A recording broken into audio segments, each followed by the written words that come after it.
Yo, what's going on, guys? It's your boy Mac the Trader, and welcome back to another video. So in this video, we're going to be going over, Nasdaq trade within the futures index markets from today. All right, if you do have any questions, drop them in the comments, or do what most of you guys have been doing anyway. Head over to the free Discord community. Link is in the description for you guys. Yes, it is 100% free. You guys get to come in there, ask questions, things like that. Now, we're going to go over this trade as well. The trade that we took yesterday, I was supposed to upload this yesterday, but I completely forgot, had a busy schedule and everything. So we're going to go ahead and go over this 2.3% trade from Thursday, and then we'll go over the trade from today. Now, this trade here, I did take, okay? I don't have a screenshot for you guys or anything like that because we took it on a futures broker.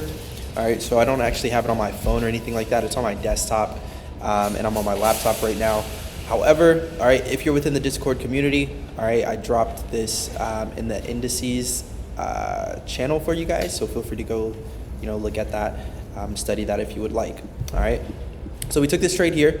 Okay, essentially, we were looking for sells. Okay, don't get me wrong. I was looking for sells on Thursday. Okay, I was looking for this move here. Now, we did have a continuation, okay, for this move here. However, it took place, where did it take place? So the first opportunity for us to take a continuation was in here, all right? However, as you guys know, I don't really take trades in between 12 and 1 p.m. Eastern Standard Time, okay? And then we had a position or an entry maybe here on the 15-second time frame or 30-second time frame. But like I said, I didn't take any of that. So I missed the entire sell completely. However, I was looking for the sell to take place, okay, before New York session ended. So I was trying to actually get into the market before New York session ended. However, as you guys see, there was no opportunity before New York session ended, so it was fine. We missed this entire push to the downside. We could have made, a good amount of percentage, a very, very nice percentage, but it's okay. It's okay, right? At least we were able to catch this 2.3% move. So let's go ahead and break this down a little bit. All right, so we started New York session here, all right? We created a possible intermediate low, okay, for the session. And then price pushed to the upside to essentially sweep liquidity, all right, above these highs here, okay, before then pushing to the downside. So we have liquidity resting, all right, above all these little highs here, all right. Let's turn off the magnet. There we go. All right, and essentially, before price actually moved to the downside, okay, before we had this nice little drop off, okay, essentially we needed some type of liquidity before the move, all right? So I'm not saying we were anticipating buys to take place, okay, but this was a really, really good opportunity for us to actually get into the market if buys took place to sweep this liquidity, and then we had a sell model form, all right? So essentially, once we created this intermediate low here, all right, we saw that price push to the upside, all right, and then what did we do here? We created this swing high. Okay, first let's talk about this swing low. So we pushed to the upside, created a swing high, swing low, new swing high, all right? Anytime you have a swing point, just understand that there's liquidity. It's going to be resting above and below that swing point. Price then pushes to the downside, and we create what? Relatively equal lows here, and we push back up. All right, all of this is still taking place within this previous swing low and swing high. Okay, so whether it be the M2 time frame, the M3, the M4, there is some type of inside bar behavior, okay, here. All right, and all of this is essentially accumulation. Okay, that's essentially what it is. Now, those of you guys that are part of the mentorship program, all right, you already have access to the fuel index futures trading course. All right, if you are not a part of the mentorship program, no worries. All right, we will be dropping it soon for you guys to purchase if you would like to know and understand this type of information. But essentially we have all of this being accumulation, all right? What happens then? After that, price essentially manipulates and we sweep these relatively equal lows. All right, so that's our purge on sell side liquidity. After that, okay, and we know that this is a purge on sell side liquidity because literally right after that, what does price do? Price gives us a leg of distribution. We have a small little hiccup here, and then we have our first leg of distribution from this low to this high here, taking out, okay, full candlestick body closure, taking out our previous swing high. All right, breaking us out of this range completely. So we have our accumulation, our manipulation, first leg of distribution. All right, price comes back inside of that previous accumulation here. All right, that's where we took our entry once price came back inside the accumulation. All right, stop loss was just below this swing low. We shouldn't break this swing low. Technically speaking, we shouldn't break this one here. All right, however, I did not want to risk 54 points on this position here. If price would have come down and we would have dropped below this low here, we would have gotten another model because of that sweep of liquidity. So I would have just re-entered the market, taking this as a minus 1%. So I just put my stop loss right here, all right, risking 32 points, and we targeted about 74.4 points for about 2.3 R on this trade here. All right, this was a very, very good trade. Not bad at all. If I would have held this trade for our investors here at Mac Trading, or Mac Capital, if I would have held it, this could have been very, very close to $7,500 for our investors, but I didn't hold this trade all the way. We closed out around 3,400, and then I was just done for the day. I hit my target, I was done for the day. It was essentially, it was a little bit more than what we risked on this trade. So I do have to get better with holding positions for investors.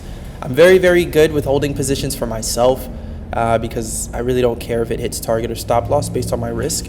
But when it comes to investors, I just really want to build the accounts for them. So I tend to close positions early, which I know will hurt me long term.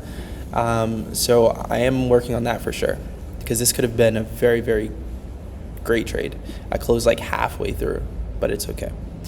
So anyways, that was the trade for Thursday, 2.3% return, not bad at all. Now let's go to the trade from today. All right, so same concept, guys, same concept. All right, first, we're coming off of the retracement of this original sell. All right, so we have this retracement here, and we're coming off of that retracement, so we're coming off of that counter trend, and we are now going within the main trend. All right, now, nothing to really do up here. All right, I really don't get to the markets until like 9:30, 9:45, and then I'm looking for a position to possibly get in around 10 a.m. All right, that's usually how my trading works. So sometimes I won't even be at the charts at 9:30. Sometimes I'm running a little late depending on traffic, but I'm okay with that as long as I'm at the markets by 10, because that's usually what time we have a position. So our position actually took place this morning at 10:01 a.m. As you guys can see here, that was our entry. And let's just go ahead and break down this entire area. So in this entire area here, all right, first we have continuation structure showing us that price wants to go lower. All right, this was a little bit of a risky trade. I would have rather taken this trade if I would have seen price give me a candlestick body closure below this low. Okay, because technically speaking, in this case here, price could possibly transition from here.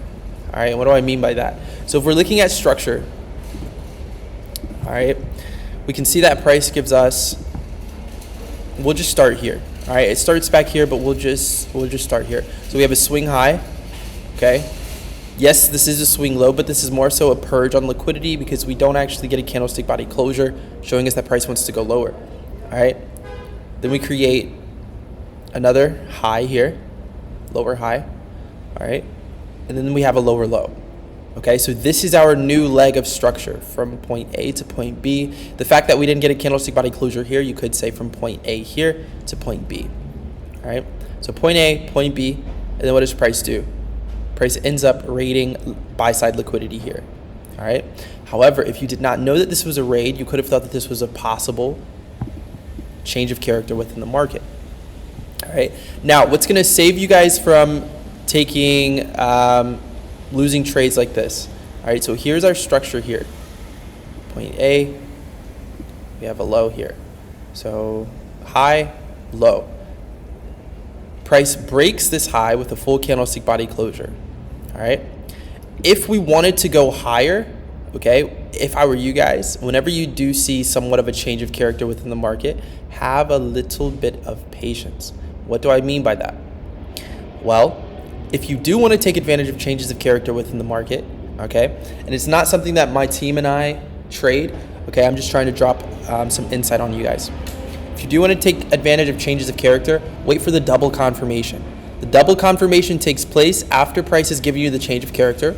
All right, it pulls down within the previous range. Okay, that previous range would be here.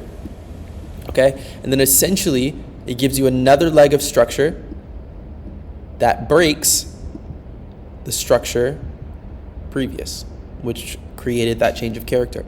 And then you wait for price to run into some type of internal range liquidity or internal, you can have your models, you can have your liquidity, it's completely up to you. And then you look for price to transition out of this internal range and back towards external. All right, that's just a little gem for you guys if you need assistance with, not being tricked out of the market.